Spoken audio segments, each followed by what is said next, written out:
Organissima, New York.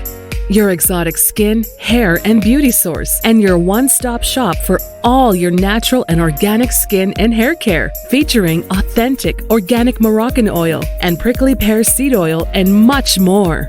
Bringing you only the best, straight from the source and proudly produced in the USA.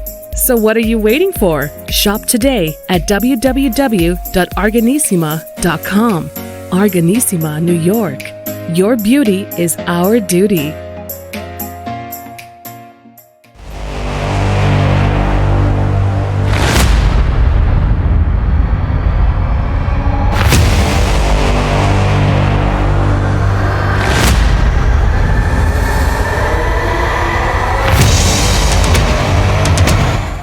Folks, welcome back to the iHealth channel, iHealth Radio with your host, Hurricane H. A new day, new show, new topic, an excellent topic, a topic that I've been wanting to actually have a guest on to discuss with us and bring some value and insights about this. It is a serious topic, and it is important to know and be aware of. With me is a great motivational speaker who actually does really dabble with this particular topic, and he knows it best, and he understands it, and he is putting the awareness out there. And today we're going to do that. Hopefully we can bring some awareness to the topic, and it's not a secret. We're going to talk about it. It's autism. And not only is he motivational, he's also a speaker, he's also an advocate. And I think that's important because he has that drive, he has the mission, and it is not a simple process to deal with autism, whether it's you or your family or someone. It is, and there's a lot of stigma, there's a lot of stuff that goes on, and we don't even understand autism well enough, at least not the most of us. And I personally do have, someone that's close to me that has autism, so I know a little bit about it. But certainly, we want to know more from someone who actually does the work to advocate. So, without any further ado, Jimmy Clare, did I get it right? Yep. Yeah, I was trying to is that the right way? Yeah, okay, yeah, but I figured it out. So that's good. That's good. So Jimmy, welcome to the show, man. And I really appreciate the opportunity to come on and talk to our audiences and talk to me. And I really want to learn more because it is something important that we need to understand how this thing works and what it is, what we can do to help, and all the good stuff, and also just create awareness out there in the world. I mean, there's a lot of education out there that I hear. There are months, that are dedicated, and there's times of the year, but we need to know about these things all day long and every day.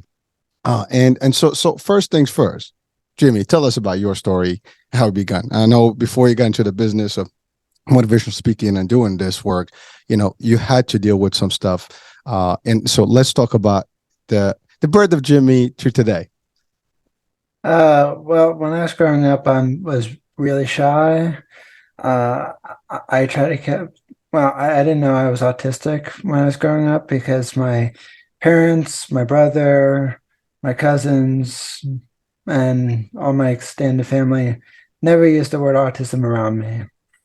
And not because they were ashamed, but just because they didn't want to treat me differently. They didn't want me to feel treated differently or anything. Mm-hmm. Though that didn't make any of my schools, districts not treat me differently. I kind of felt like they went down their way just to make me feel different and not very welcome in the community. And the reason I brought that up is because I'm still in my school district area, and I saw some kind of a postcard or a magazine that they send out to everyone every single school year. And it's like, we include everyone. It's like, well, you did a hell of a job when I was in school. And it's like you did not include me in anything whatsoever. And I get it that things could change, and it's been 10 years since I was in high school, but I kind of still hold a grudge a little bit, only because, let's see, it took 100+ times for them before I get there, when I was growing up, I had to overcome 9 ear surgeries, and because I was deaf in this right ear, and I had a cholesteatoma. I can't really explain that one to you. It's basically kind of like a rope. Think of it as like a roadblock blocking traffic, etc. But this is just blocking sound and everything. And uh, I don't know the medical terms analogy since I'm not a doctor. Uh, Okay. but they, uh, I didn't have all nine surgeries in one sitting. It was over a couple of years. And my last one in 2012.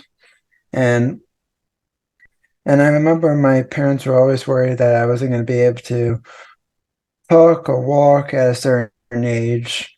And I remember my mom told me her friend's husband said to her one day when she was taking him to chemotherapy, "Don't worry about Jimmy never ever talking because one day he'll never shut up." And he predicted the future because I haven't shut up since. And I've been on my soapbox for I'm 29 years old, so I've been on my soapbox for 29 plus years. So uh, and I always remind my parents, it's like I gave you a few years for of quiet. Now I'm just making up for the time.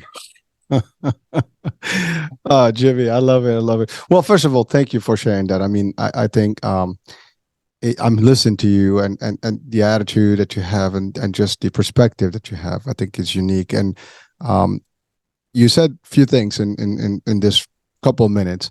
And one is, just the ability, your family and how they felt and, more or less and how they try to kind of deal with the autism fact. And again, from a parent's perspective, I can't speak to it personally, but I can, or I could to a degree, because again, like I said, I have someone that's close to me in family, member that does have autism, and I know how it is, and some the difficulties that come with it, and it's difficult, right? But what you said is about you're going to school and not getting the same fair shot as most would have. You've gone through some bullying. I did read about that, and it is something that we would like to address today, because I think people are sometimes very not very sensitive to things and to people and to the feelings and to their conditions. And that's the other thing. You were in, I'm assuming, in a regular school, but you were not getting the same exact, I guess, treatment like another child, another student, equally, activities wise, whatever it is. And that shouldn't be the case. To your point, it is a statement. Everybody's equal. Everybody gets the same treatment. But you felt it firsthand, and that is not something that's acceptable. That is not something that I think we should just take light of, because I think we need to put the word out there and we need to be aware of it, and we just have to push more that no, you shouldn't feel different. You should be really included in all the stuff, and that's not easy, but I think systematically it has to change. I know some depends on the area, depends on the schools, depend on the counties, depend on even the states. There's different things. There's a lot of places where it's more acceptable and more like inclusive. There's other places probably not. Again, I'm not the expert on this either, but the idea is that we need to, at least from this platform, share, whoever's watching right now, listening, we need to be more aware of things. We need to be inclusive. We need to be helpful. And come on, guys, the bullying business, it doesn't really work. I mean, it's and we've covered a lot of bullying in previous shows, with psychiatrists and things. It just impacts people, and everybody in their life is going to go through it to a degree or another, sometimes just because of whatever it is. Even if you're not suffering from, let's say, autism or any other stuff, there's bullying that happens every day, for culture, for religion, for, sickness, for all kind of stuff, right? People are just sometimes brutal, unfortunately. And it hurts me to think about it, really, because I don't like that. I was bullied too when I was a kid, so I can relate to that. And it was not because of anything. I was just too short, too skinny, and people made fun of me. I was also the youngest, in my classroom, and so that was not helping.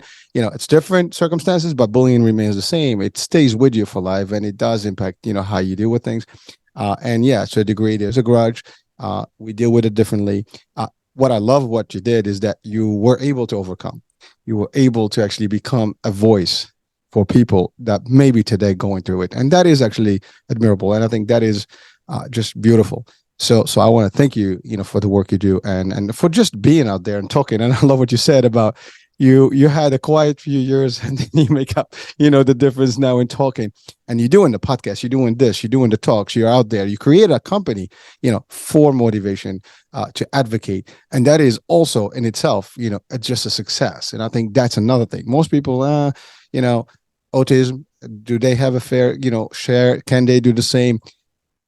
That's the part that, that's amazing. As far as I know, autism is a lot of stuff, there's a lot of spectrum there and there's different levels, and some are extremely, smart and intelligent and do a lot of stuff, and they do tremendous stuff in the world. And we don't even understand that. I mean, I try to get some experts on the show to actually talk like from a clinical perspective. And I still want to, shout out to everybody out there that wants to come on and explain to us autism and talk about it and all that stuff. We'd be more than happy. And actually, maybe Jimmy, you can come on that show too. And then we can have the perspective from both angles, but we want to do that. So that being said, now let's talk about that experience when you were going through that bullying phase and everything. How did you deal with it at the time? I mean, I know it wasn't easy. What were some of the things that you've applied, or at least maybe through your family, through your own, to help kind of revamp some of that, or at least, push it out until you were able to get through high school and college and all the stuff? Well, because I got bullied for 8+ years, and it was hell every single day going to school.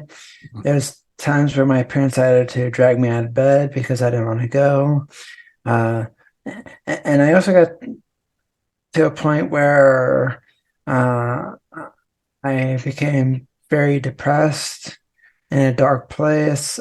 I absolutely hated school. And it wasn't just a few bullies.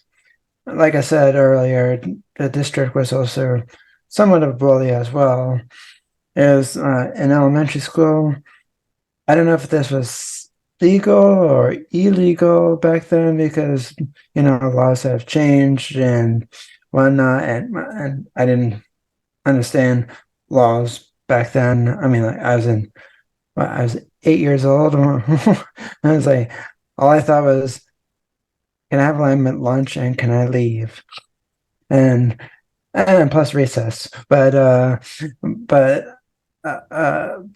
during elementary school, I remember, I'll admit I did some stuff that I'm not proud of, but for people who are listening, you need to understand is that there was like 3 or 4 different adults working with me at a time in the bigger classroom. And I got overwhelmed because I was like, who would I listen to? This person, this person, this person, or this person. And it was not consistent either. Sometimes it was all 4 of them on one day, and then weeks later, just one of them. And then some of them are just none of them, and nothing was consistent. And people on the autism spectrum likes consistency. They like their schedules. They like to have a routine. Well, I remember my school calling up my parents, and I remember my parents arguing back with my school because I was on both ends of the phone at some point or the other. And I remember my parents saying, it's like, gee, you don't know why Jimmy's not cooperating with you? And it's like, you're not even telling him when stuff is going to happen, like fire drills. I didn't like that loud noise.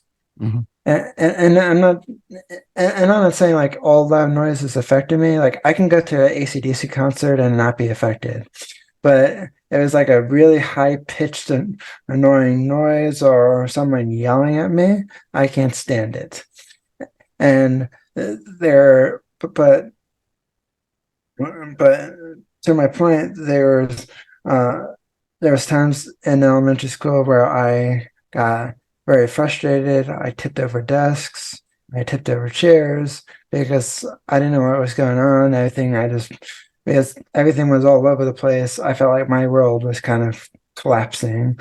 And and I know it wasn't like totally collapsing, but at the time when I was 8 years old, it was like, I don't know what's going on anymore. I'm getting dragged out of this room. I'm going to this room. I'm going to that room. I don't know what's going on. And my school thought it would be a good idea to take me out of the classroom uh, to settle down. So, and which would have been okay for me, but doing so, they took me to and this probably explains why I absolutely hate the color white in any room that I go into, because they took me down to the nurse's office. This white grayish bench. Well, not really a bench, but it was like one, like in sometimes you see in this TV, like for instance, Family Guy, like that in the therapist's office, that like I don't know, like there's that little couch, little thing, not like a full couch, but just like the with the pillow on it, I guess. I don't know how to explain it, but everything was just white in the room, and the point, and when they put me in there, yes, I still wasn't settling down. They used restraint on me, and they put my arms across my arms in front of me and pulled from behind. My t-shirt got stretched out. I had marks on my arm for a few days. My parents told them to demand them the school to stop. Again, I don't know if it was legal or illegal back then, but what I know now is that it's actually legal and illegal in 20 states. I don't know what happened to the other 30. I think they all fell asleep while both sides were both pointing fingers at each other. I guess it's an exhausting job. If they even do anything, I'm not sure.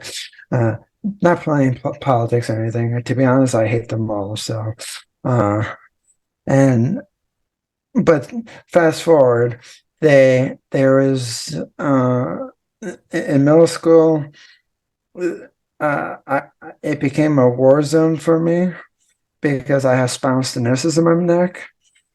And not to offend anybody, but I'm going to call whoever was before me in my class in middle school. There was this idiot, and I'm going to say idiot because the person created this game for slapping necks. And I'm like, I don't know what the game was called. I don't know what the point was the game of it. But, everybody, my neck is very delicate, but because of the spinal stenosis and I remember my neck doctor, when I had one. I'm still looking for another one. But he explained basically the spinal stenosis. It's the spinal cord. No, the spinal cord was kind of resting on the. No, I'm sorry. The spine is basically pressing against the cord. Right. I always keep mixing them up. But basically it's tight, so it's hard for me to move my head left and right and up and down, where you can make it like probably a very full twist. In my body, I can't twist. I can do a little bit, but if I stay there too long, I get all dizzy and lightheaded. I'm like, wonderful. And what he explained to me, and I know I'm jumping around a lot, but this person, my doctor told me, he says there's only and this was like years ago, he said, there's only a 1% chance of it to be successful. And what they would do is they would take a rotor rooter and to open up the spinal cord to have more movement, but it's only a 1% success rate. And I was thinking that And it's like, let me know when it's 99%, because it's like, I don't like that freaking odds. Uh, no one's gonna go with a 1%. I mean, that's not. Maybe today there are some potential opportunities other than surgery, and I've had a few guests that do different things about neck manipulation from a chiropractor or different physical therapy. Again, I'll share with you some connections. Maybe you can have an opportunity to talk to them, and there's that. And by the way, Jimmy, you're not all over the place. I think you're really talking about the core of your experience. And by the way, you spoke about somebody slapping your neck. I mean, I'm much older than you, and frankly, that tradition, apparently, that game's been in existence for quite a while because I was also subjected to it. Back in the days. Well, I didn't know how far the game went back, so I was just guessing. No. But I'm telling you, it's that old, and it's idiotic and dumb. And you know what? These fools, sometimes they don't realize what they're doing because they can damage somebody badly. And again, in my world, I when I got to that degree, I eventually, my parents decided to put me into martial arts, and that kind of gave me a whole different approach. And again, I don't think I know you done some work and working out and gym stuff, but that was kind of like my way of dealing with it, with that whole nonsense. And it helped a little bit in terms of like getting better in terms of how I dealt with the situation. But it is not appropriate. You spoke about the system and how you were treated with in the school by the staff, and I think that's another thing that would not be tolerated today in most of at least in my area, in my state. And by the way, I think you're in Jersey too, right? I'm in Pennsylvania, but Pennsylvania. yeah. Was this in Pennsylvania or in Jersey, by the way? This this is all in Pennsylvania. There. Okay. Yeah, I grew up in I was only in New Jersey for a short amount of time because I was born 1993, and then we moved in 2002, and I've been here for 22 years. Right. Which Well, is so scary as hell. time flies, right? Yeah. Yeah. but Jim, I tell you, so I, in today's world, a lot of this stuff should not be tolerated, should not be accepted. We should be vocal about it. And I admire the work that you do, because going out on podcasts and talking to different people and having your own talks and your own company to talk and motivate people that have autism or even not, because I think what you're doing right now can help a lot of people be aware regardless and speak up. And you're right, it's not enough. We don't hear about it, maybe occasionally, but it's not. There are some community groups and so on and so forth that are out there, associations, but is it enough? I don't think that's the case. And but no one should get away with stuff that they did to you. And I mean, you literally were like being a hostage, being wrapped up, and that's not even. I mean, just the visual of it doesn't sit. As a parent, I would go nuts, for my kids if somebody did that to them. I mean, I'll go really bananas. I'm stating above. That's not acceptable. And I know your parents probably did whatever they had to do. Oh, they did. And to be honest, if I was a parent and my kid was going through the same thing, and the school wasn't doing anything about it, I would put a lawsuit on the school's head. And I was like, this is dangerous. This should be banned. And it's like, and whoever does this kind of stuff should get a fine up to, I don't know, say $25,000 fine. Yeah, I don't think those families would be bullying. Sorry, I'm not picking on. I'm not saying it might not have anything to do with the parents, but Well, Jimmy, I can tell you that they should be banned from working in the school system if they did that. I mean, that's the first thing. And of course, they should have heavy fines and, maybe losing whatever license they have, because that is not acceptable. When we send our kids to school, we send them and we trust the system. We trust these teachers and the administrations of these particular facilities to take care of our kids. They are our jewels. They are our, blood, and we love them. And when we give them, our children, we expect to have the right treatment for them, and not, we're not sending them to actually corrections. I mean, even in correction facilities, people are treated, with decency. So that's not completely. And then, by the way, it doesn't matter what decade this happens, it should be just completely stopped, and people should be aware of it. And the more we talk about it, I think the more people can have, a little bit of an impact here, and maybe someone can do something about it to your point, from the legal aspect, write a bill, folks out there. If you're a legislator, this is important. There's so many things that we need to be doing and different angles, and the news, the media, everybody should be talking about these things. And like I said, I mean, and by the way, Jimmy, your story is probably happening today in a lot of areas, and just people are not saying anything. I mean, there's so many things that go on behind the scenes that no one knows about, or maybe unless it goes to social media, it gets viral, nobody's hearing about it much. And sometimes we also, as parents, we try to keep it under wrap because we don't want the big media, the news, and to be on the spotlight. But there is that. I mean, maybe if we did that, enough, I think people would be more aware and more scared to do bad things, and they'll treat everybody with respect. But that's not, especially knowing your status, especially knowing what you had to go through and your person, and the fact that you had autism and stuff. It shouldn't have been. I'm assuming that was clear to them. It's not like a secret. You said it. They had, you were getting a special, form, a format of education. You had 4 people that were supposed to be taking care of you. And again, that's the other thing. There was not consistency there. Knowing that's a program. These programs are run, and they have some regulation to themselves. They have some systematic stuff that they have to follow. And it's not just ad hoc, business that they do. I mean, these are like the IEP programs and things like that. There are special classes dedicated for folks that may have different spectrums or without even autism. People have sometimes, just low understanding or different levels of accepting information, and in the education level, it may be different and varies. So it changes from one person to the other. But, to your point, where you're in a small class setting, when you're a special education system, you have to be treated differently, and that's understandable. But again, people sign up for these things. Parents sign up for these programs to help their children, not to get their children bullied or abused. I mean, that is not completely, there's no acceptance to this level whatsoever. Well, the other bullying came from the 4 kids that bullied me. 2 of them were in the all of them were in my middle school and high school.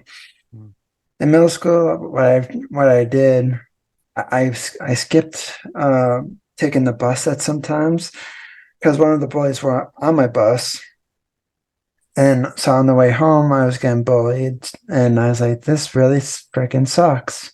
And so I made the excuse to miss the bus and call home. I lived only like less than 5 minutes away from my house.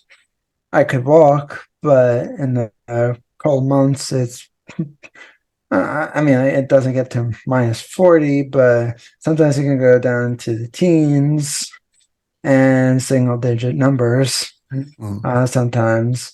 And my parents didn't want me to walk home by myself, and so, and I was only in middle school, so if I was in high school, that would be a different thing. But I would have to cross the street, etc. And but more to my point, so when I skipped missing the bus, my special education teacher at the time, she noticed something was off, especially because I like my routine, and she knew what to look for. I unfortunately, she didn't buy my excuse, but she let it slide. But the second time, she caught my BS right in a total lie. And and I know lying is not good, but I didn't want, because the bullies made me feel like asking for help is a sign of weakness. I said, well, how can I avoid showing weakness? And it's like, so I decided, let me do something that is totally out of, well, not who I am, and do something that's not expected of me. And then maybe that person will come to me and say, Jimmy, is there something wrong? Instead of me going and asking for help. It was this kind of, I wouldn't say a game in my head, but it was just like, how do I go around this situation? And so finally she cornered me not like in a corner, but she just like she wouldn't let me call my parents until I tell her what's going on. And she was totally furious, not at me, but because I told the assistant principal in my middle school about all the bullying, and I have to tell you, I'm I kind of wonder if he was like high on weed or something because he was. I mean, he didn't smoke. I can always tell when someone's a smoker because their clothes smell, all their breath smells, the room smells, and everything. I mean, again, no offense to anyone who smokes or anything, but I mean, it is completely obvious. No offense, uh, but Yeah, but I mean, the they can smoke all they want, but yeah, I know. I not in a mean, school where you're actually taking care of children and kids. uh, You know, not well, acceptable. I mean, this person honestly. The reason why I say that, I mean, he wasn't smoking, but the reason why I say that humorly is because he always said, "Oh, bullying doesn't exist in this school." I'm like, Really? really? Maybe step out of your 2 by 2 foot office, you would uh, see it more, and because like the head principal. She always walked around and she knew what was going on. But this guy, he was like totally full of himself, and it's like, you must be fooling yourself or something because and it's like it exists. And it's like, but maybe not in your own world, in your own little head. Well, Jimmy, I have to say, I mean, you're talking about 2 decades plus ago, and there were not social media was not the big, and people didn't have those smartphones then to actually like right now everything's everybody's like happy trigger with their phones, right? That's one. Two, bullies are smart enough not to do this in front of the principal or the assistant principal and in public. I mean, now you get some crazies, they do that stuff in the hallways, whatever, but really it's different. Especially high school is probably crazier, but you're right. It's obviously if he walks or she walks around, they're not going to see all that activity. That Well, activity, it's but in the she has bus. but she has though. She saw it multiple times and she Oh, told them to stop. This assistant principal, there's the head principal and 2 assistants. One of the assistants was pretty good. The other one, not so much. And but to my point, it took him like 100 reports to finally go do something. And between my mom, my special education teacher, my guidance counselor, even the head principal, she even had to go say something to the assistant principal. I was like, holy freaking, does this guy do anything all day long or what? And I mean, again, uh, I forget what age I was at the time in middle school. Uh, but uh, but I'd be early teens. I mean, like probably yeah, 12 or 13. yeah, and obviously I didn't say any of that at all. But I just want sometimes I wanted to say to him, "It's like, wait, you're a freaking idiot or what?" Again, I didn't say that, and uh, there was a few other things I may have said at the time to him, which I shouldn't have said. I don't remember what I said, but Jimmy, I'm sorry.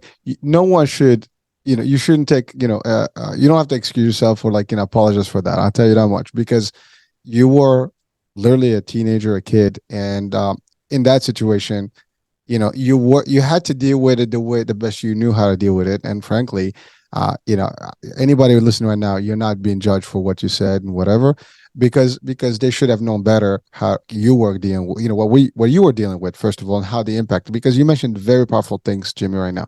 One is the fact that you were getting depressed. Two is you didn't even want to go to school. You were forced to lie to prove that you actually can deal with situation and that you're not, a weakling and stuff like that. You shouldn't have never been, in that position to start with, right?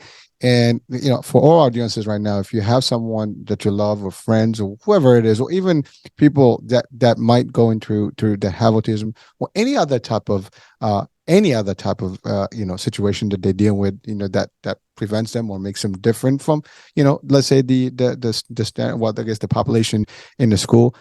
We shouldn't be accepting these behaviors, and we should not actually just surrender to them. We need to be more vocal about it, and we need to understand what the ramifications, and how that damages, the mind of especially a kid. This is the part where you're vulnerable, you don't know, and you're afraid to go to your parents, tell them stuff, you're afraid to go to school. That's a problem. You should not be afraid. You should not have to lie. You should not have to actually feel for your life and get depressed and don't even want to go to school. You want to be fully aware that you want to love to go to school and learn. You want to love to actually have a life and happy and just be like, everybody else, happy times, right? You don't want to be like, I'm the marginalized kid or always being, on the corner. And one, you're being treated wrong by the kids in your age group, and then you're treated bad by the staff. That is not fair at all. I mean, so Jimmy, no excuses, no apologies meant. Well, and then fast forward a little bit. In high school, those bullies followed in my age group, but they left me alone for the most part. But then I got to know 3 more bullies, which was great times, not. And so finally in 11th grade, after discovering P90X, which was a program from Tony Horton, also from Beachbody, I lost 30 pounds with P90X, and I remember I had to get a whole new wardrobe set because nothing fit me anymore. So I had the confidence to stand up to the bullies when I was in my math class. I waited till last 10 minutes of my class because my friend who's in a wheelchair, she sometimes bumps into the door frame because these door frames are like this. And she was in one of those wheelchairs where it's electric, and the joystick is harder to steer with.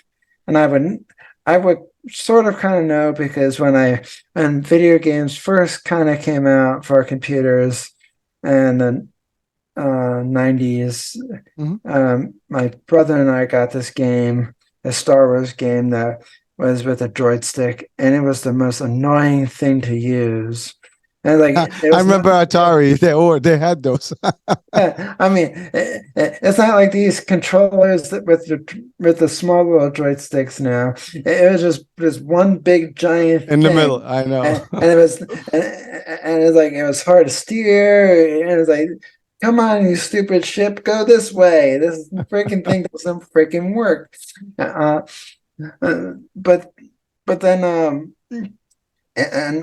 so the bullies laughed at her when she was leaving the classroom, and she bumped into the door frame. And I was like, how's that funny? It's not. And like, I'd like to see you drive one of these freaking chairs around because I know I couldn't. And especially for this small little door frame. And so I got pissed off in math class because all my teacher could say, and I feel bad for him because I knew he was doing his best and whatnot.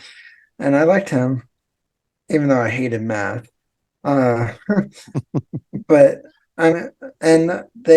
he just told them to knock it off, and it's like, well, how many times have you told them this just this year alone? And this was 2011, and I'm like, how many times have you told them to knock it off? And it's like, they haven't done that by now. So I took matters in my own hands. Now I decided to do math class because I didn't want to.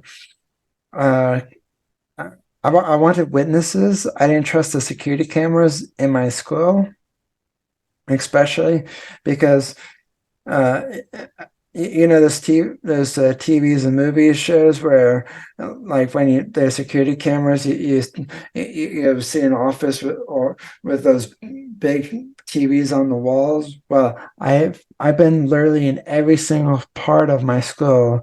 It was either because I was misbehaving or whatnot, but I'd never seen one single security feed of cameras anywhere. And it's like, where does this go to?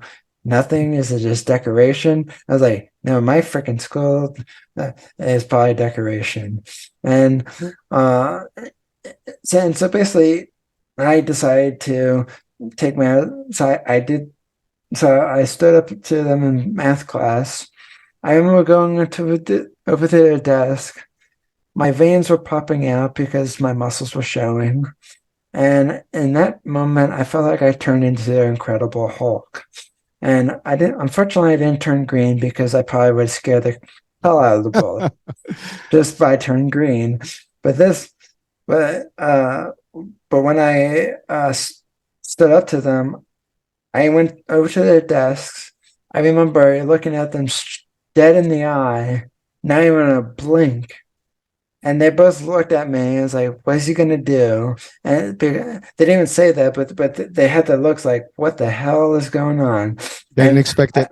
Yeah, and I, before they could even say one word, I yelled, I cursed, I called them every name in the damn book that I know, and it felt so good.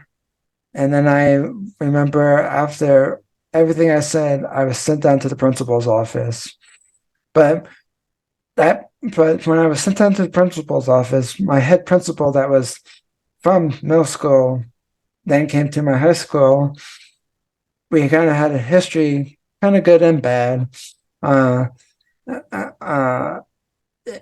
she heard what happened, and she's like, "You're not in trouble." I'm like, I just said every freaking word in the book that I shouldn't probably have said. Yeah, but you stood up for the righteousness for your friend who actually they were making like, fun you of. stood up to your friends, you stood up to the bullies. Your teacher told me what happened, and she's like, if your teacher has any complaints against you, it's like I'll wave them off. And and a few days later, she gave me an award for staying up on my own 2 feet. However, real quick, my 12th grade English teacher was sort of a bully as well, and I would say I kind of, well, she provoked me a little bit. And every time when I went to a classroom, I was like, "Welcome to the gates of hell." I got that line off of 2.5 Men. Every time when Charlie went to his mother's house and was like, "Oh, just keep driving until you reach the gates of hell." And so, and there was times where I said to her, "I was like, oh," and it's like, "Where's your broomstick? You forgot it?" I she was literally the Wicked Witch of the West, though she had red hair.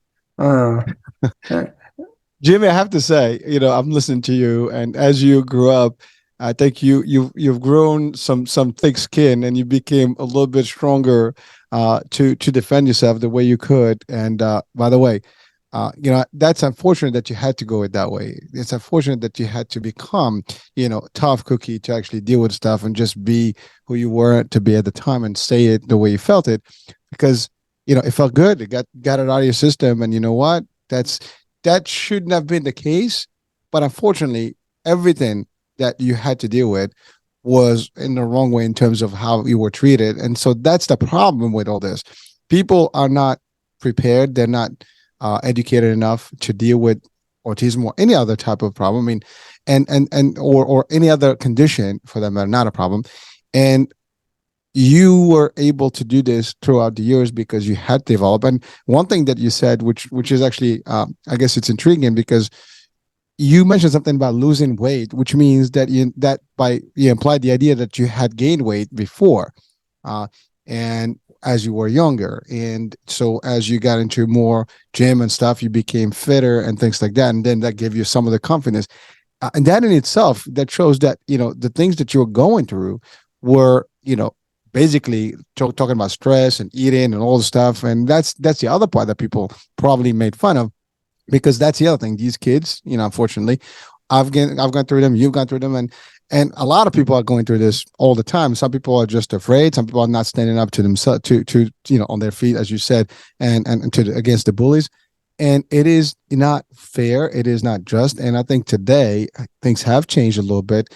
A lot of the schools are a little bit more sensitive, more educated to a degree. I don't think we're there yet. But that's just the way it is. But so I wanted to ask Jimmy one thing, and I'm sorry I cut you off. One thing I wanted to ask is that throughout this process, was there any medical intervention for you, like something that you were going through in terms of whether physical, medicine, things that you were taking, or a doctor that's been, pretty much working with you to get you through this process as well? And I'm not talking about psychiatry. I'm talking about medical, physical.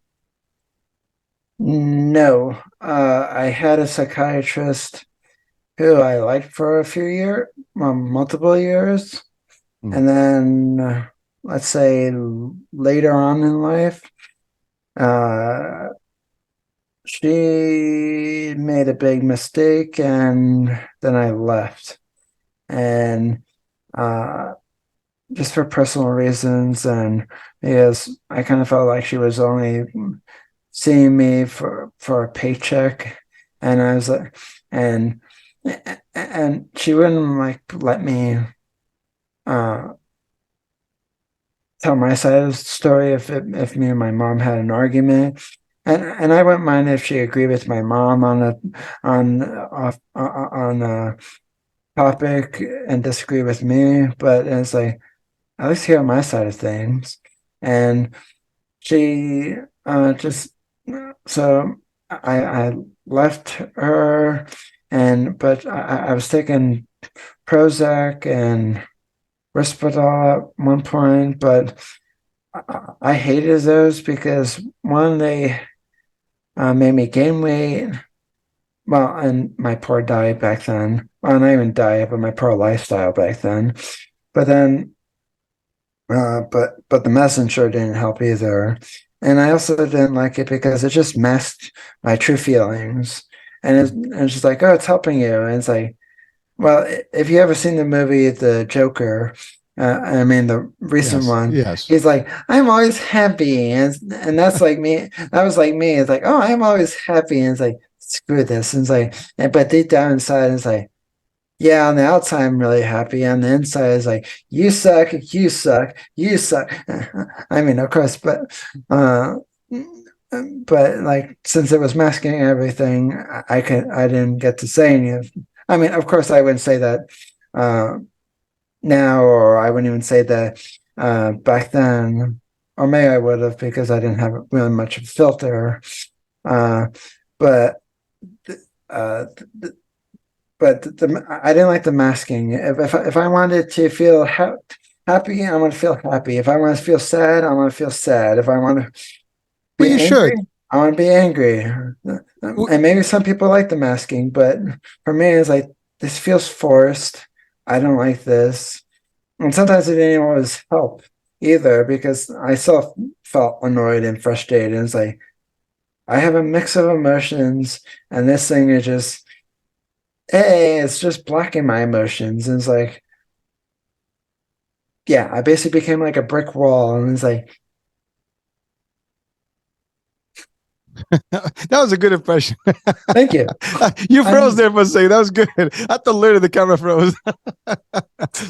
But listen, Jimmy, I by the way, I appreciate you just being as open about it as possible. And by the way, thank you for sharing that, because we all are entitled to our own emotions, and yes, we can control to a degree, but to your point, if you are constantly like just blah, and it's like, again, you're drugged, then you're not in your true state.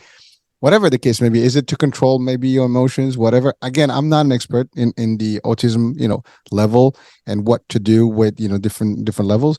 But it doesn't matter. You are Jimmy, and Jimmy needs to be feeling, as he should.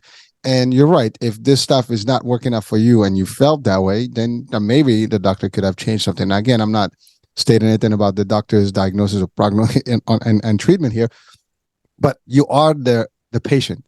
And, I guess the listening part to your needs and stuff should be part of it. Again, they probably can have a different argument about it, what that was what's needed because of the situation, whatever the case may be. But you did it and you stopped seeing this doctor. So what happened then? You stopped period taking medication?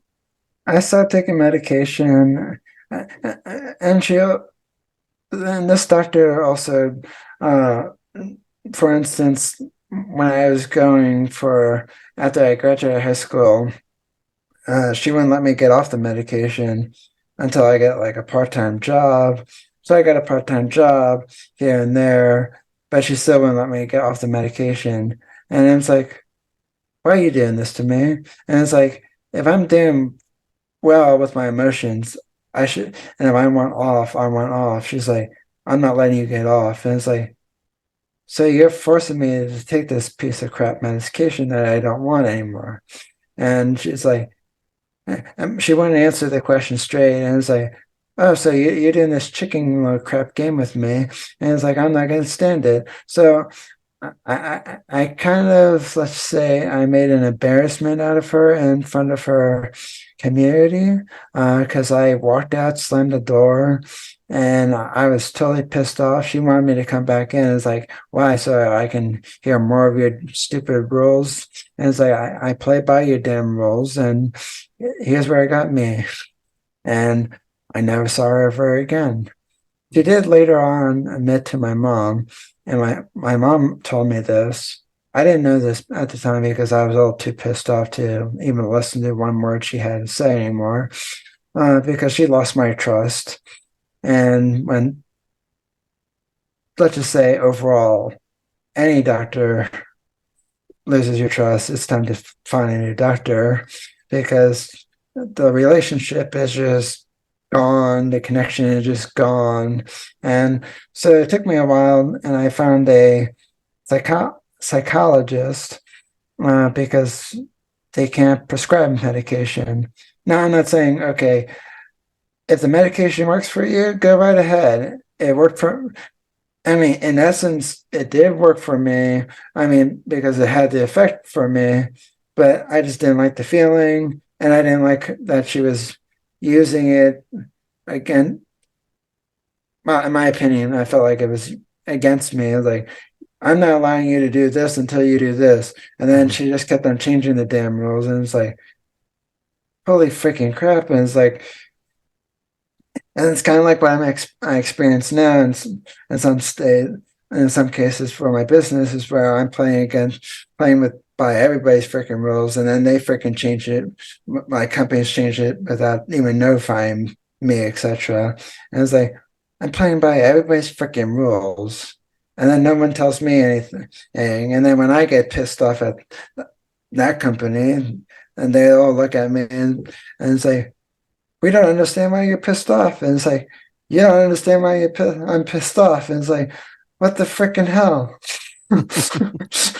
Well, Jimmy, you said something earlier on the show about you like consistency, you like things a certain way. You would think that, I'm listening to you right now, and our audiences are, you would think that someone with an expertise will understand that's your personality, that's what you need. And therefore you need to have some level of stay, the same pace, everything, because that's what makes you. And actually that leads me to my question. The next question is that what makes Jimmy, nice and just living happy and good? What doesn't, obviously, is everything that is disrupted. And I can see that clearly from your, the discussion we had so far. So it's not, I'm listening to you for about 40 minutes and I'm getting your pitch. I get you, and you would think that people around you that know you more probably would, and again, maybe I'm wrong, but at least based on what I'm hearing, there is you and there is the autism, and you are dealing with it. You are successful at this point. You're doing a lot of good stuff, but there is the stuff that makes you happy, the stuff that makes you take and do good things, and the stuff that actually gets you upset. And it is not difficult to see it. If you are expressive, you are talking. It's not like you're not telling people what you feel. So you think that people would understand that and work with you accordingly. And it's not even like accordingly, meaning that they have to be specifically changing the treatment. It's just that, you deal with hurricane as Hurricane. You deal with Jimmy as Jimmy, and we deal with everybody according to who they are and their personality, and we can adjust accordingly as we meet a lot of people in our lives, right? And so you've gone through this. Now I want to just jump a little forward, just in the interest of time. You've gone through this difficult times originally, but then you've outgrown that, and you've taken it to the road, and you started working out, and I'm not sure if I'm assuming you still do, right? Yeah. Yeah, good.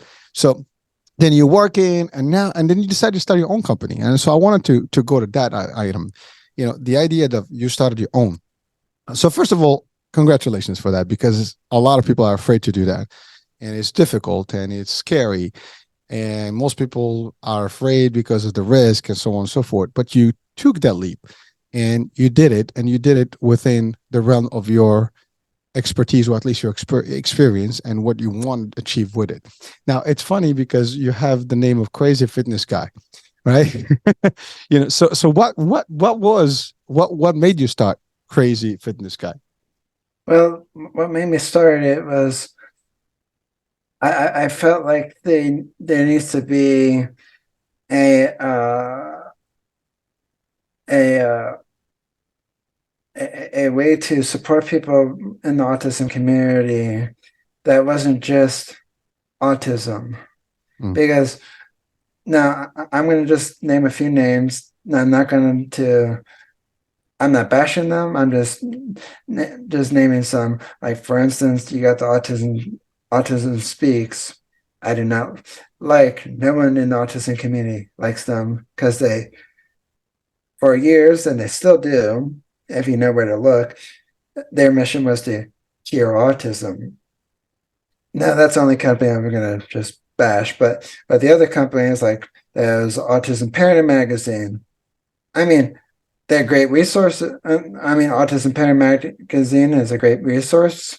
I don't hate the name. And then there's the Autism Society. But my point being is that the autism community, what I've learned over the ages of being autistic myself, is that we want to be more than just autism. We wanted to. We don't. Well, I'm going to speak from my point of view. Is that I don't like the programs with the words special or or best. Like, for instance, best buddies, special education. I don't like the words Special Olympics, etc. Now, I'm not bashing any of those programs, but someone who has similar traits like I do will see that in a negative light, because it's like, well, what makes Special Olympics special? And I just don't like those words, because it's like, well, like you're there's different. really nothing that special about special education.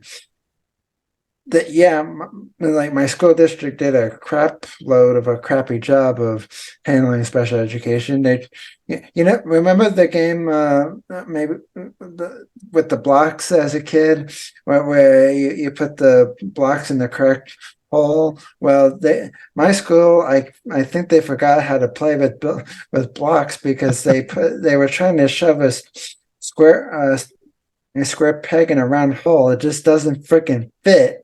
And so they just put it's kind of like the Rudolph the Red-Nosed Reindeer movie. They put all the misfit toys on one island because no one wants to play with them. That didn't sound right, but my point being is that my school shoved everybody in the special education classes. Oh, one size fits all. No, it clearly does not, because with me, not to sound demoralizing to anyone, but I was at a higher reading level than, for lack of a better word, than everyone else in my class. Everyone, I don't know what other levels there were. I'm just using as an example. And at the time when I was in 7th grade, I was reading all the Harry Potter books. I might not know everything word for word, but I knew other words. And when I didn't know a word, I believe Google was around at the time.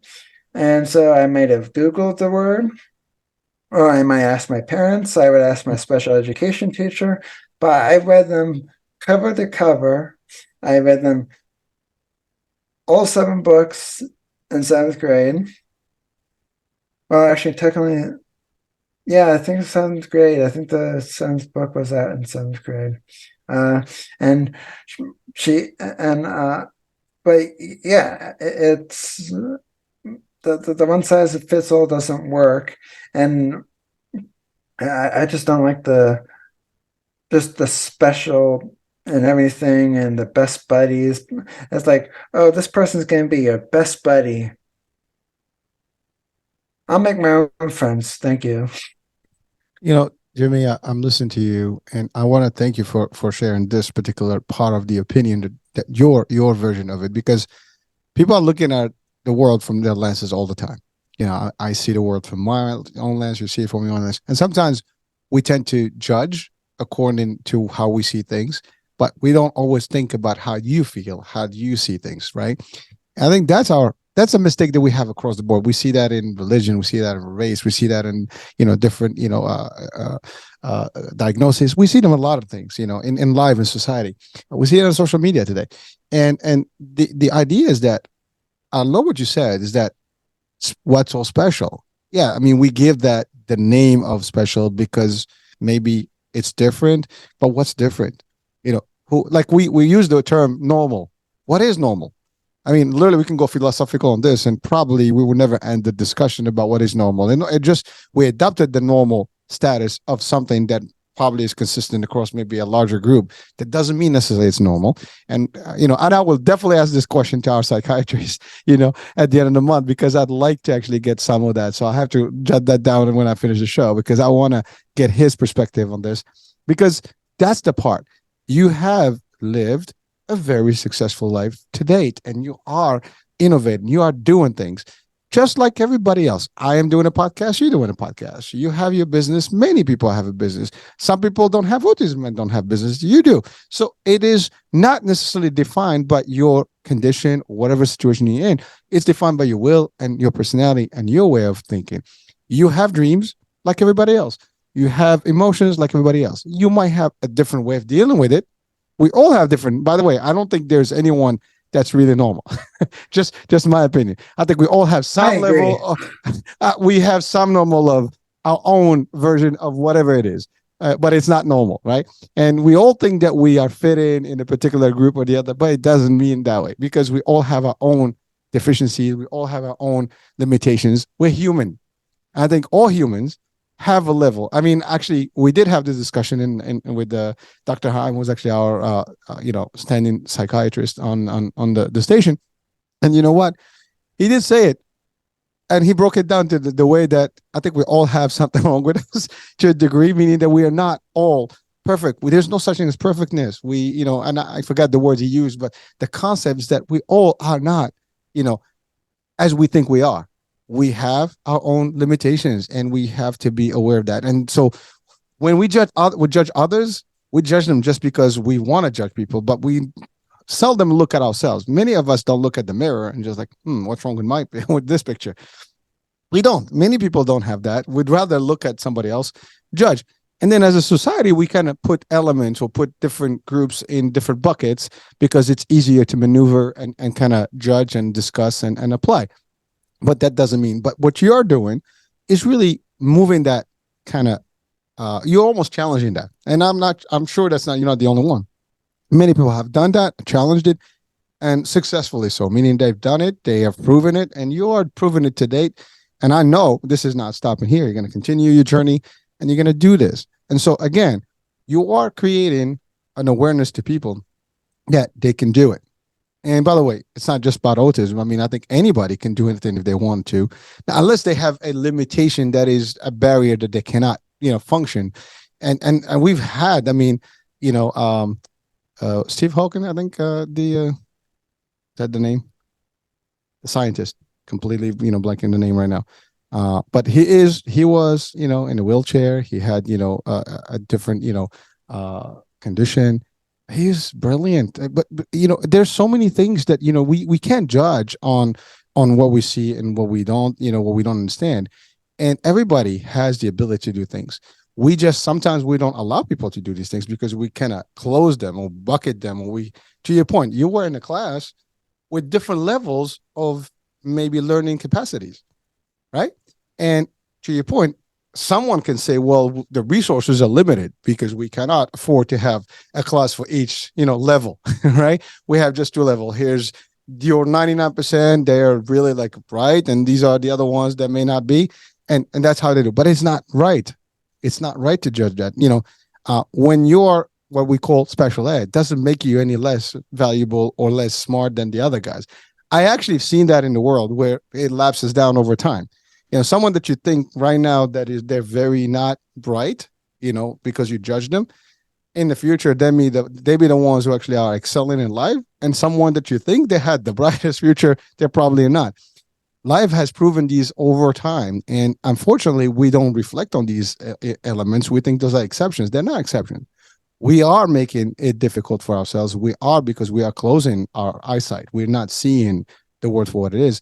But you are creating a whole new world for people, a whole inspirational, aspect of things. So I want to thank you for that. And again, I commend you for what you're doing, dude. It's just a true pleasure to have you on, and a true pleasure to hear what you're doing. So let's continue about your work now at Crazy Fitness Guy.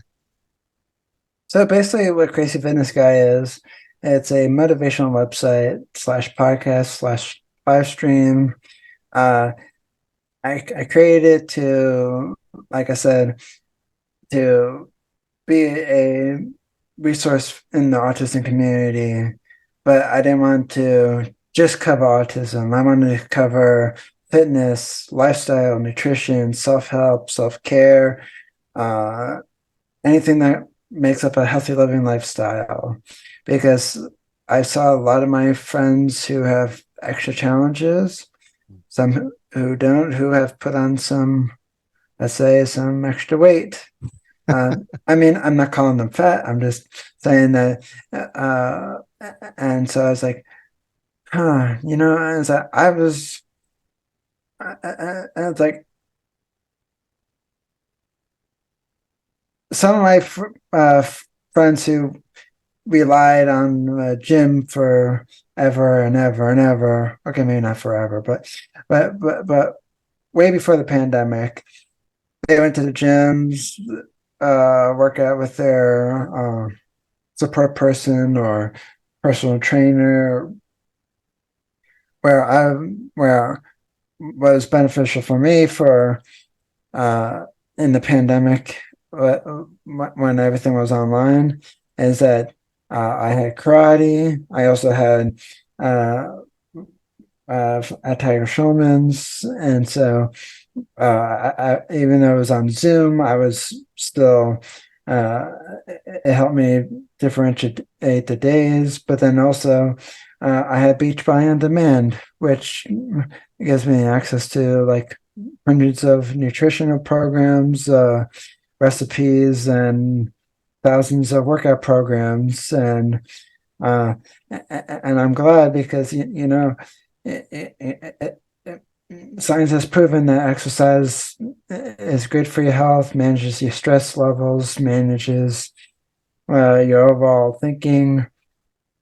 I was always afraid that the times when I stopped working out because I was sick, or, well, I haven't broken in my, I'm not even going to say that because I'll just jinx myself, but like, if I hurt myself or something else, or whatever, I would stop working out. But every time when I'm in a situation like I'm sick or lying in bed, I'm always like, I want to work out. This, and I was like, of course I don't, because I don't believe in. I was like, oh, I'm going to sweat this thing out. It's like, and like there was one time when I tried it. I tried it once, and I just got worse for another like 2.5 weeks. And it's like, oh yeah, that worked. So I was like, I'm never doing that again. And so, but my point is that I made Crazy Fitness Guy to be motivational, to live healthier lifestyles. Now, I'm not saying like, oh, just only eat healthy food. I still have a Christmas cookie here and there. I still have them in my garage.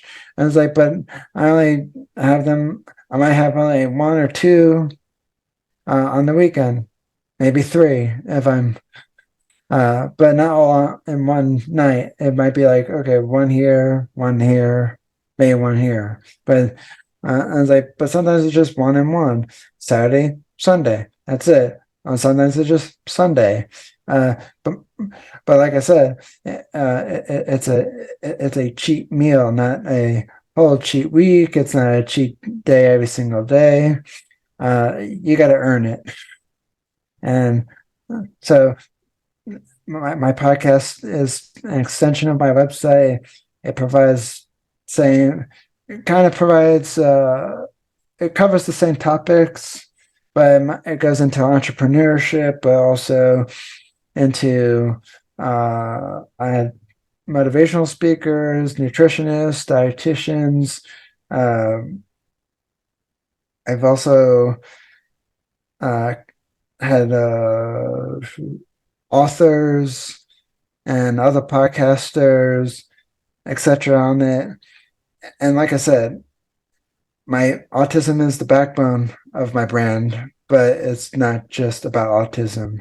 And it's not just geared for guys, even though it has the word guy in the name. And I say that is because I felt like some women who came on my show who like, I don't know if this is right for me. And it's like, just because it has the word guy in it doesn't mean it's just for guys. And it's like, unfortunately, it doesn't tell me who's reading my website and whatnot. But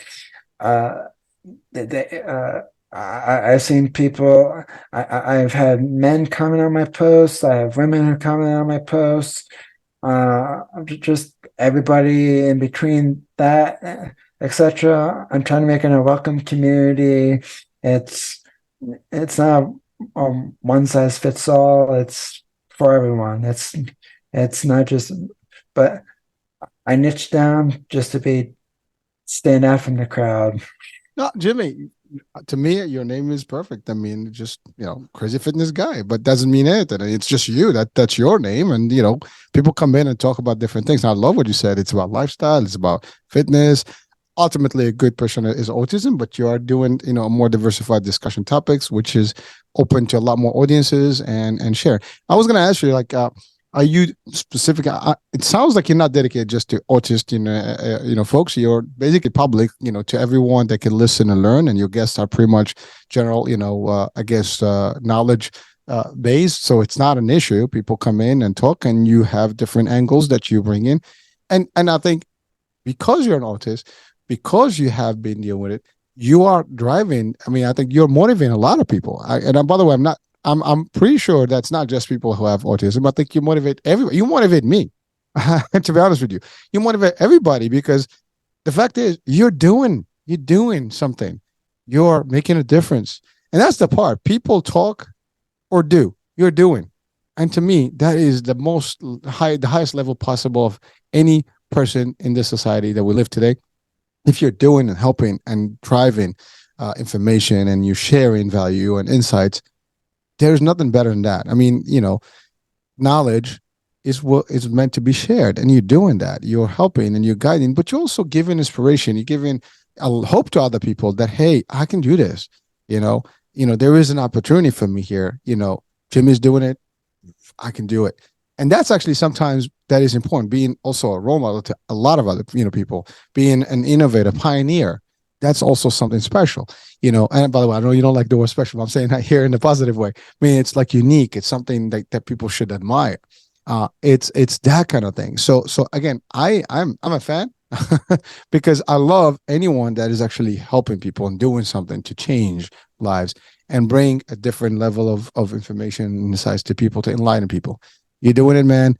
Again, you got a fan here.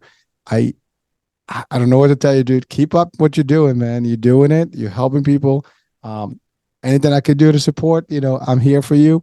And really, I hope that some, folks that are watching and listening right now to the show currently, or later on, just take and sink in the concept here and what Jimmy had to go through, and he is here today as a testament to motivation, to inspiration, to real determination to succeed and help others. So Jimmy, you're the man, and I want to ask you, what would be some of the we're coming to the end show. What would be some of your best advice right now to people watching and listening?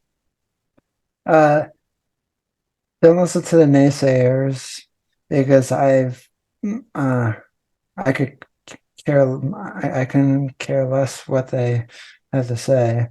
That they told me I wouldn't be able to read higher than the second grade level. I'm currently in college. I would like to meet that person who said that about me. I've also, they also told me I wouldn't be able to clean, cook, tie my own shoes. I can do all of that. I've also, and I also came over. Uh, they also told me, what else did they tell me? Oh, they also told me I wouldn't amount to anything when I was growing up. I've Here heard I that before am. too. So trust me. This April 12th of this year, I'll be up and running for 6 years. And yeah, to be honest, I'm been making ends meet. It's not paying for itself yet, but I'm like really hoping that this year will turn around, since I think the pandemic is over. I don't know, because all this, when my parents talk about the news, they keep on saying this pandemic, this, then, that. And I don't give a crap anymore. I was like, I don't know who's right, who's wrong. I don't care to even listen. And that, but I'm to be honest, I'm hoping that it'll be a better financial year than the past 2 years, because it's been a downhill a little bit. And uh and I have my own app. I have my own podcast. My podcast is going to be 3 years old this year as well. Don't let the number of episodes fool you. I have 42 episodes currently, and that's because it's a monthly podcast. When I started everything, I was writing weekly. Now I'm writing monthly, because since my traffic plummeted last year, well, the last 2 years, I was like, oh, if it's plummeted and I've been writing every freaking week, let me try once a month. Maybe I can create better quality. So I started to do that, and I've been in. I enjoy. I like to be honest, I like to say I enjoy every second of it, but that would just be lying, because I've been on an emotion roller coaster down, and I always think. But my other advice to people is, don't give up on your dreams, because people will always tell you, is like, oh, I don't think that's possible. And the reason why they tell you that is because that's their mindset, not yours. And somebody told me that, I forget who, and that stuck with me, because I was saying, I've come this far. I put a lot of hard work and money, spend $1,000 on a freaking trademark, and I'm in this for the long haul, and it's not a sprint, it's a marathon. And so don't ever give up on your dreams. Your dreams might be painful at times, and trust me, mine has. And uh, I'm learning not to always look at the data, because guess what? Like what I've say multiple times on people's podcasts, look at all the data that was wrong that people say about me. You're not going to amount to anything. Someone was a little blind about the future. And it's like, they didn't even know me back then. And it's like, yeah, I know the data doesn't look the brightest for autism, but doesn't mean we're totally useless. And it's like, we might have extra hard challenges, but when life is not hard, Jimmy, taxes are hard. Driving can be hard, especially when traffic jams and whatnot. Cooking can be hard because directions can be. It takes a special kind of I don't like that word. It takes a very well written person to write directions that people can understand. Because if you forget part B, well, how did you get to A? How did you get from A to C without going to B? And so that's my wisdom to leave everyone, is don't give up on your dreams. Don't listen to the naysayers, and yeah, listen to your own gut feeling. And if you want, and at the end of the day, you have to look at yourself in the mirror. So do you want to see the person who gave up, or do you want to see the person who, oh, you know what, I had to close my business because of something else for some other reason, but you didn't give up. But if you want to give up, you're the only one who has to look at yourself in the mirror at night, and you have to live with that kind of guilt. Jimmy, I want to say this. You've motivated me right now, and literally, you're almost affirming some of the stuff and confirming some of the stuff that I personally believe in. And listening to you, I am literally, just happy just to hear what you said. What you said is the biggest probably motivators of all mankind. If we use those two elements you stated right now, the fact that do not listen to the naysayers and the haters and the negative people. 1, 2 is don't give up on your dreams and achieve. You were told that you're not going to amount to anything, but that's the problem when people they have short sight. They don't see what you can do and your ability to succeed. They think that sometimes because you have a challenge, that life is just that you're not going to be able to overcome it. That's the part. What you said right now is really the core of all success. And many people, have been told the same. I have been told the same. And I'm not there yet in terms of success, but I can tell you, I believe in that, and I'll continue, and only time will show us. And yes, there is tough times that come through this. If you want to maintain it, that's the thing. It's like when it gets the worst, it's like uphill, and then the roller coaster is like nice and smooth. And hopefully there's no more, uphill again. But that's the idea. But don't give up, make it work. So your advice is priceless, man. I'm telling you, people watching and listening right now, Jimmy is making a difference. Jimmy is making it, and he will make it. And I know for a fact you will continue doing what you're doing. Nothing's going to ever stop you, and you're going to do more and more and more. And I just wish people will hear more about your story, hear more of your podcast. Anything I can do, dude. You're more than welcome to have your shows on my network, and I'll spread them out, like wildfire, because I do believe that it will motivate other people as well. So again, you have a friend, you have someone that can support, any way I can do, in terms of the media piece of it, and I do believe in your success and that you're going to do more, dude. So just keep up the great work, and yes, do not believe in all those folks that say no or you can't. Yes, you can. Do you mind if I say one more thing real quick? Oh, please go. Just to share some success with you, with everyone listening, just to help motivate. I've been featured in Autism Parent magazine, hence why I brought them up. Not even just a page, 2.5 pages to be exact. I also been featured in in New York City, Times Square, on the billboard. I Wow. have also been featured in a co-author book that was just published January 11th this year. And so now I'm an officially published author. Well, actually, I should say co-author. Uh, I don't know if I can. We didn't cover that one, but Yeah, but thank you for bringing that but up. next time. And but then I also got featured in 20 other publications, big and small. Not like the big name ones, You will but be. will be soon. You will be. But then I also been featured on. I don't know if you're familiar with the show Avatar: The Last Airbender. Yeah, yeah. Well, I they have a podcast. I mean, an official podcast of the show, and I got to meet Janet Varney and Dante Bosco.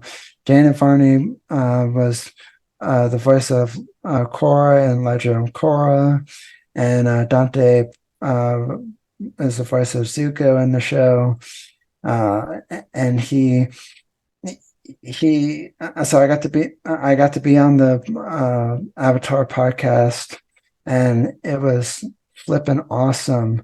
You know, I remember when I saw that they had the podcast, I listened to all their episodes and whatnot. I'm kind of behind now a little bit, only because I took a break from podcasts. I mean, from listening to podcasts, just because I was just all over the place, and I was not in a good place near the end of last year, as I was just like finishing up my last few business tasks. And it's like, this sucks. I need to finish this. Uh, but I remember towards the end of the year, I was like, I think it was like around in the summertime. It was like, it'd be really cool if I could ever be on the show, because I've seen the Avatar: The Last Airbender go on to my 112th time, almost finished my 112th time watching it straight through. Well, I mean, not straight through. I don't do it all in one sitting, but uh, from start to finish. And I remember I was like, who do I reach out to be on the show? I was like, I really want to be on the show. And finally, I did some digging, and I got on the show. I was like, holy crap.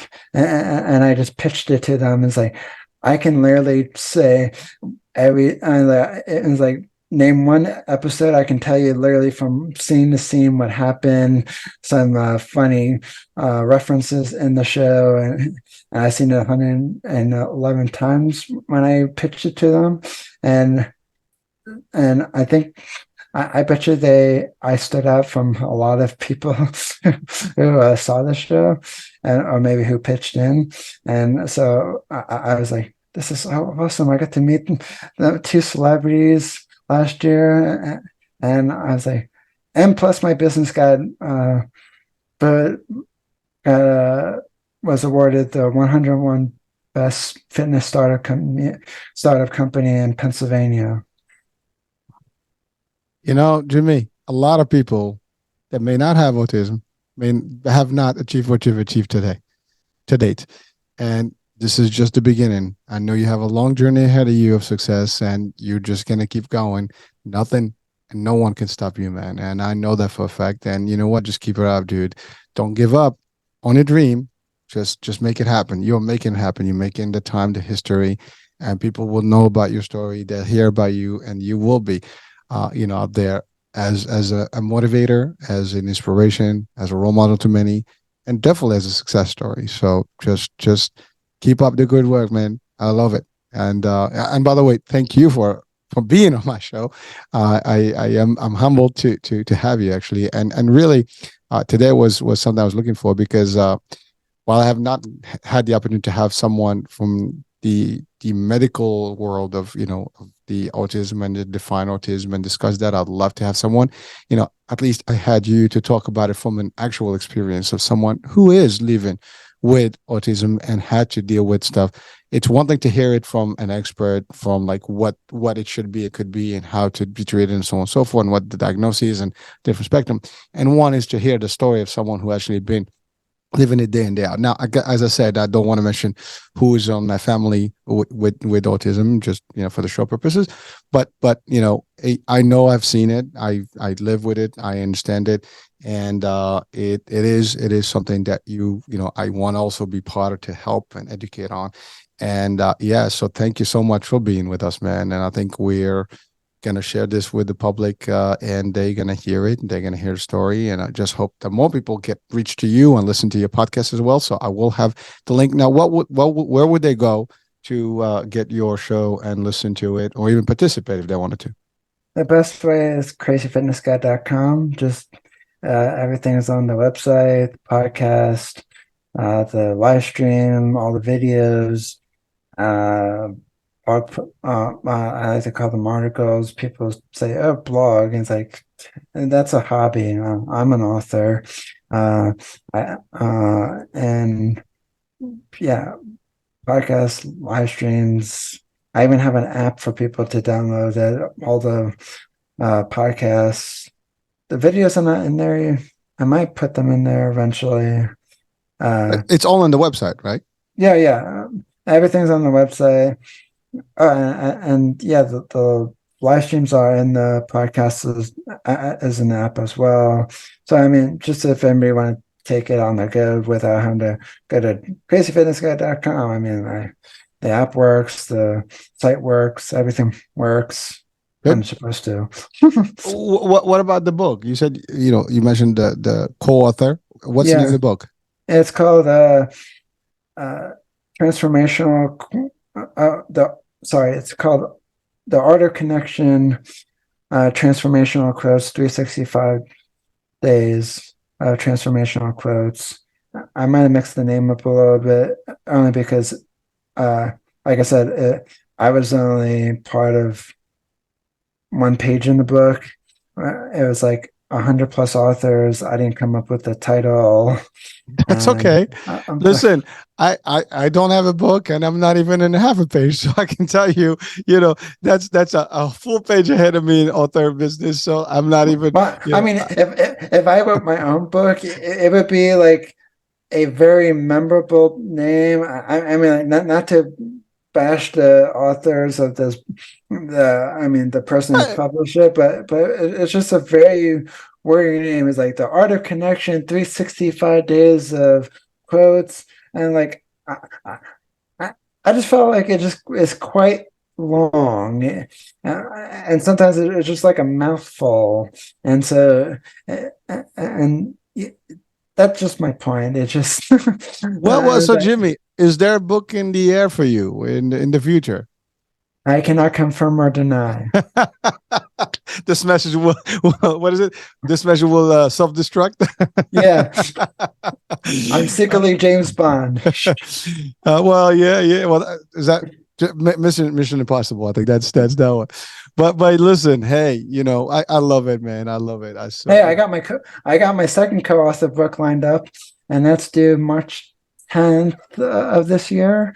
So I have like 3,000 words to write by March 10th. So it's 4,500 total words. So I get my full chapter. So listen, instead of a page.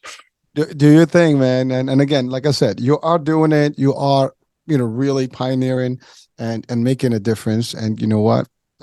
That's again, it's something to be proud of. Your parents should be proud of you. The world should be proud of you. And, I think you got the support of everybody that's watching and listening right now on this particular, platform and the show. So with that being said, I know we've exceeded the time, but it was just so much, interest in this discussion, and it was just beautiful. So I want to thank you, Jimmy.